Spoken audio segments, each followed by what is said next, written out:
Hey folks, welcome back to the channel. Eric the old Jarhead here, and today I got to tell you a little bit of a story.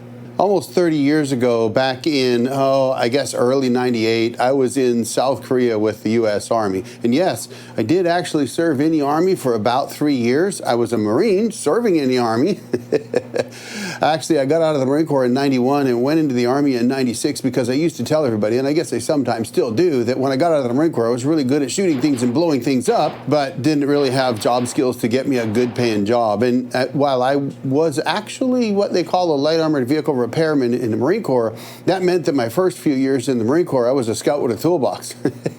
Something I learned the hard way. But I did learn, heavy duty mechanics essentially. The problem was that when I got out, the training that I had didn't translate to the heavy-duty mechanic world and the civilian world. None of it translated over because I was a light armored vehicle repairman. I worked on the LAVs, which is a 8-wheel drive armored vehicle. And even though a lot of that should have transferred over, it didn't give me a ticket. I would have had to go to a heavy-duty mechanic school.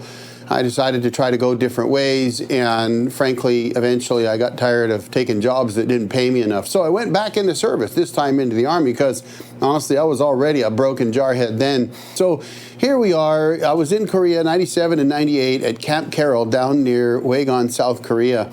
And I'm a dart player. I loved playing darts. It was a great hobby, sport, whatever you want to call it. And so here I am. I'm in Korea, and I got nothing better to do in the evenings than to go down to the Queen Bee Lounge and play darts. And I had a friend of mine that I used to play with all the time that used to be one heck of a challenge. He was a great dart player, Mikey. He was a fantastic dart player, and I was not too bad myself. I was actually ranked in the U.S. top 100 at one point. And every time we played, it was a battle. You could never decide who was going to win a match between the two of us, and we used to play for hours.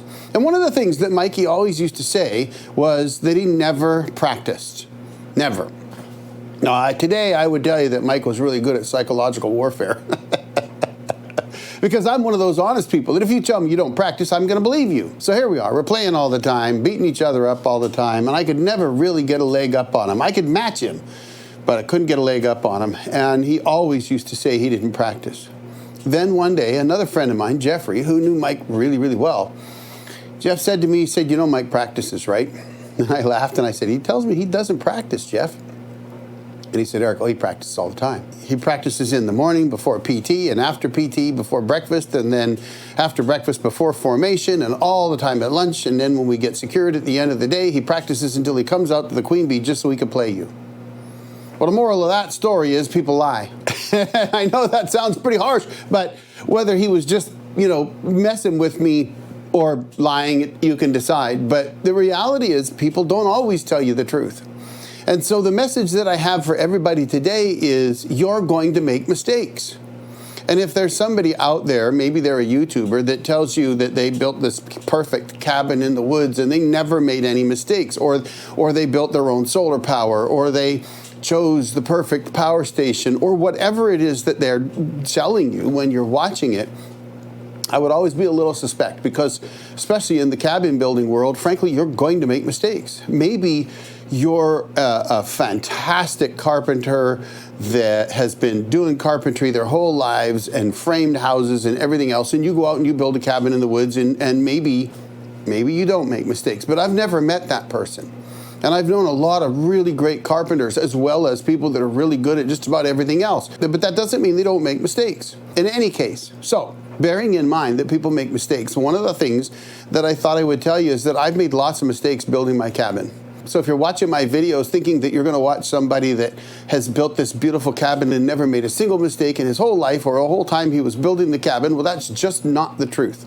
So one of the big mistakes that I made that I think you've all maybe seen already, if you haven't, I'll put it down in the description below. But that's when I built the foundation for my cabin. It's a bit light for the cabin, and I could have braced it better and whatever, right? We can go on and on about how to properly build a foundation. But I wanted to talk a little bit about some of the other things that I've done at the cabin that turned out really nicely, but didn't start that way. Because again, I want to stress that you're going to make mistakes. And I think if I could give you one message when it comes to this particular topic, it is that's okay. Make the mistakes, learn by them, fix your mistakes, and move on. One of the mistakes that I made that Darcy loves to harass me about is I was trying to fix the water system. So we've got a well that's 205 feet deep, but the problem that I was having is that when whoever installed everything originally, they built a siphon system. They had a pipe that sat basically at the bottom of the cistern, then rose to the top of it, out the side of the cistern, then down 3 or 4 feet underground, and then all the way down to a frost-free spigot at the cabin. And there was a couple things that made that not work very well. One, it's a 1-inch pipe. So you're not going to get a ton of flow out of a 1-inch pipe. The other is that siphon-type systems actually build up a lot of back pressure. They basically build up vacuum pressure. And so over time, especially with limited use, they tend to build up so much pressure that the water stops flowing. Now, when we first bought the property, I could get water out of the cistern, but it was always just a bit of a trickle. It never really came out very well. I might be able to get a few gallons out of it, then it would slow down. It just didn't work very well. So I began to try to come up with ideas that I could fix this thing one way or another. And in the beginning, the first thing I thought was that it was empty. Wasn't getting any water out of it. So I had to dig up the cistern because it was about 2 feet underground. I dug it up, opened up the cistern, and it was full of water. Well, I thought, okay, how is it that it's full of water and I'm getting nothing down below? It's vacuum pressure. I just didn't know it at the time. So that began this crazy adventure of trying to fix the problem. I did things like I tried to put a relief valve at the highest point of the pipe. Well, that never worked. That just stopped the water altogether because it just didn't allow the siphon to build up. So I had to remove that. Then I went down to the well and I thought, well, maybe the problem is, which was a bit of a problem, when the pump stopped, all the water would go back from the highest point in that pipe right down all the way into the well. So there would be no water in that pipe between the well and the cistern. That means that when the pump starts and I try to pump water into the cistern, it's got to pump all the way from the well all the way to the cistern before it starts to fill it up. And when you're talking about 500 feet of 1-inch pipe, that's a lot of gallons of water. And if you're trying to do it with solar power and the sun gets shaded by clouds or something, well, guess what? Oh, that water goes right back down into the cistern and then it's got to pump it back up again when the sun comes out again.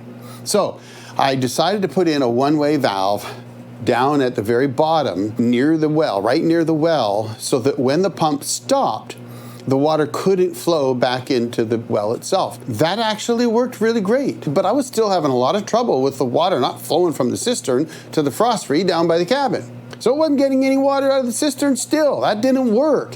So now I thought, okay, it must be at the cistern. So I went up to the cistern and I dug up all the way down to where that pipe that came up out of the cistern, up to the top, and then it went all the way down 3 or 4 feet. I thought that maybe it's broken right there or something. Why I thought it was broken, I honestly can't remember today, but Darcy kept telling me, I don't think this is where your problem is. There would be evidence that you're leaking water around your cistern. That can't be the issue. But I was too stubborn, I had to dig it up. The whole time, though, she was telling me, you need to dig up down by the well, because down by the wellhead, I think that's where your problem is. Well, I didn't believe her. So I dug that cistern up. Ended up digging it up twice, tell you the truth. But in any case, I dug it all the way up. I must have been down 6 feet.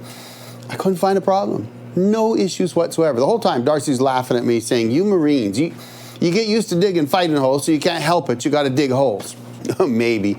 In any case, I ended up then deciding to take her advice, and I went back down to the well and dug it up down there, and lo and behold, I actually had a cracked pipe down there. I ended up having to dig down, take everything apart, fix everything, put it all back together, and then, of course, go back up to the top and bury the cistern again. I guess the message here is that if you're thinking about building a cabin in the woods and you're worried about making mistakes, I would tell you that as long as you don't make mistakes that are going to jeopardize the actual structure of the cabin, don't worry about making mistakes. Get out there and enjoy the process. Learn as much as you can while you're doing it, and don't be afraid to laugh at yourself. I laugh at myself all the time. There's nothing wrong with that. I had a comment recently on one of my videos where somebody said, YouTubers know everything, and I'm laughing. I'm thinking, well, then you haven't watched my channel very much because I don't know everything. I'm constantly learning. Just try to make sure that you get good advice, good plans. You do a good job on the things that are really important, like the foundation, floor, walls, roof. Those things are really important. But if you make a mistake, you know, as long as it's not catastrophic, learn by them. It's a process. And I think that goes for everything. In any case, folks, yes, I've made mistakes, but I've learned by those. And whether Mike Hosky was lying to me or just doing good psychological warfare, who knows? I love the guy. He's a great guy. Haven't talked to him in a while, so Mikey, if you watch these, reach out to me once in a while. Tell me how you're doing. I know you like fishing, so maybe we'll get together one of these days. But in any case, folks, that's all I got for you today. Learn by your mistakes and don't hold yourself back because you're worried about making them. I hope that makes sense. I hope this helps somebody out. Meanwhile, I'm going to drop another video right here for you to check out. Y'all have a great day. It's cold in here. It's time for me to go somewhere warmer. The old Jarhead out.